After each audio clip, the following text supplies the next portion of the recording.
Assalamualaikum warahmatullahi wabarakatuh. How are you today?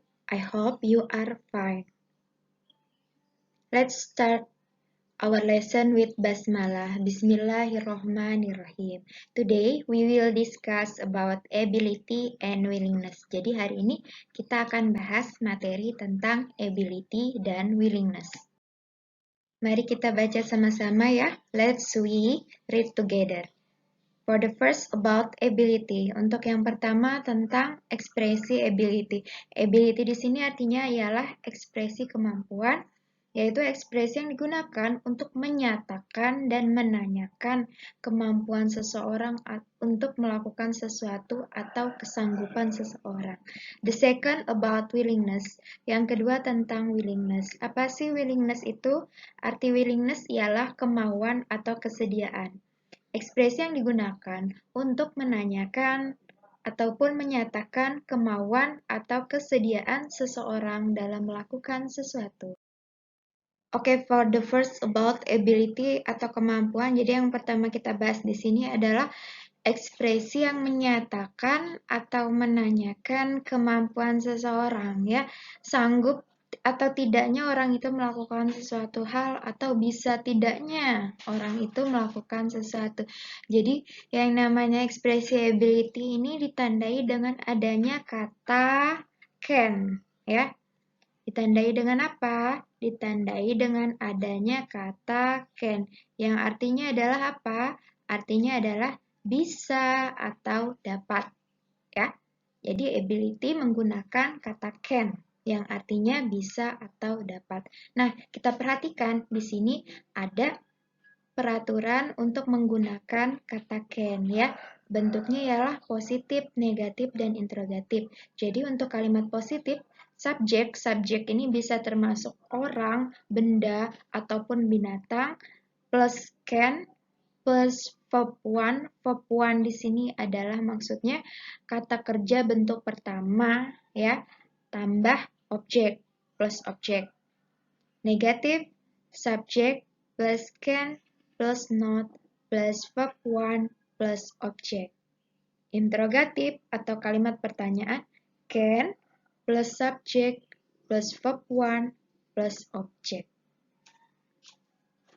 Cannot bisa juga disingkat dengan can. C-A-N petik 1 T.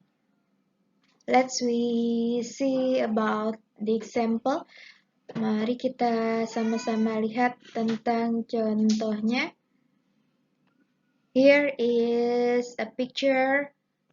Di sini adalah sebuah gambar ya about many people who play football, tentang banyak orang yang sedang bermain sepak bola. Kita buat contohnya ya. Positif, we can play football. Jadi positifnya di sini we can play football. Artinya adalah apa? Artinya kita bisa bermain sepak bola ya.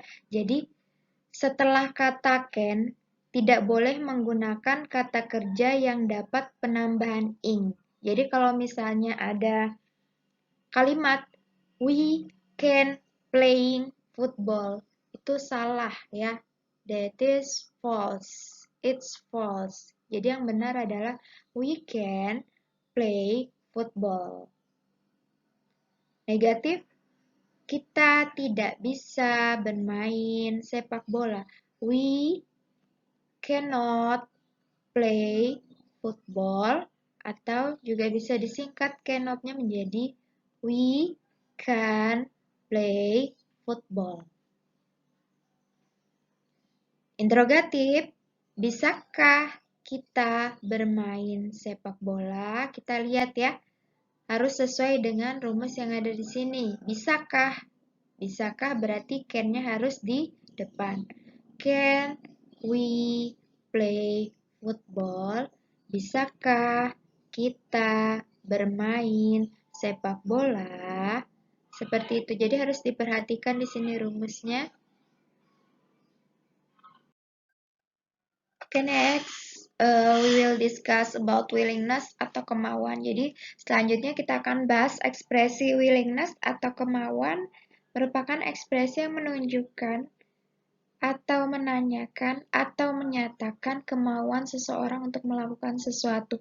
Mau atau tidaknya orang tersebut melakukan sesuatu ditandai dengan adanya kata apa? Jadi kalau ekspresi willingness akan kita tandai dengan adanya kata will, ya. Yang artinya apa? Kata will di sini artinya adalah akan. Kita lihat sama-sama rumusnya. Untuk kalimat positif, subject plus will plus verb one plus object. Miss ulang lagi, subjek ini bisa berupa orang atau benda atau binatang ditambah kata will ditambah verb 1 atau kata kerja bentuk pertama. Jadi kata kerja bentuk pertama ini misalnya minum. Minum itu kan bahasa Inggrisnya drink. Jadi ya tetap drink saja, tidak boleh menjadi drinking, tidak boleh dapat penambahan ing, atau tidak boleh mendapat penambahan s atau es. Tidak boleh jadi drinks atau drinking. Jadi tetap drink saja.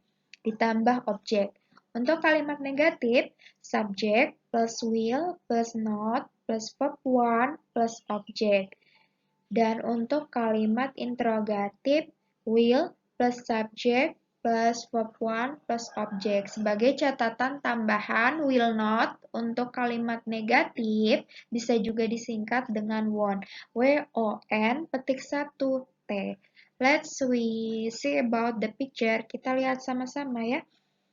Gambarnya di sini, there is one student who will go to school. Jadi di sini ada satu murid yang akan pergi ke sekolah. Ayo kita buat sama-sama contoh positif, negatif, dan interrogatifnya ya. Misalnya Miss mau buat kalimat, kamu akan pergi ke sekolah. Jadi bahasa Inggrisnya apa? Kita harus mengikuti rumus yang ada di sini. Subjeknya duluan, jadi you duluan, setelah itu will. Setelah you ada kata will, verb 1. Verb 1-nya di sini apa? Kan tadi kalimatnya kamu akan pergi ke sekolah. Jadi kata kerja bentuk pertamanya pergi. Pergi bahasa Inggrisnya ialah go. Pergi ke sekolah karena ada kata ke-nya, makanya Miss tambahkan tuh objeknya berupa apa? Objeknya berupa sekolah ya. You will go to school. Next, negatif, kamu tidak akan pergi ke sekolah ya. Kamu tidak akan pergi ke sekolah. Kalau misalnya kita translate one by one, kita artikan satu persatu, kamu tidak akan. Jadinya you not will. Jadi bukan seperti itu. Kita harus mengikuti rumusnya di sini, subject plus will plus not. Jadi bukan not will tapi will not. Jadi will-nya duluan baru not ya.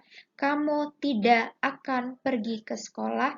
Jadi bahasa Inggrisnya you will not go to school, bukan you not will go to school. Kenapa seperti itu? Karena kita harus mengikuti aturan rumusnya ya. Will duluan baru not, bukan not baru will ya.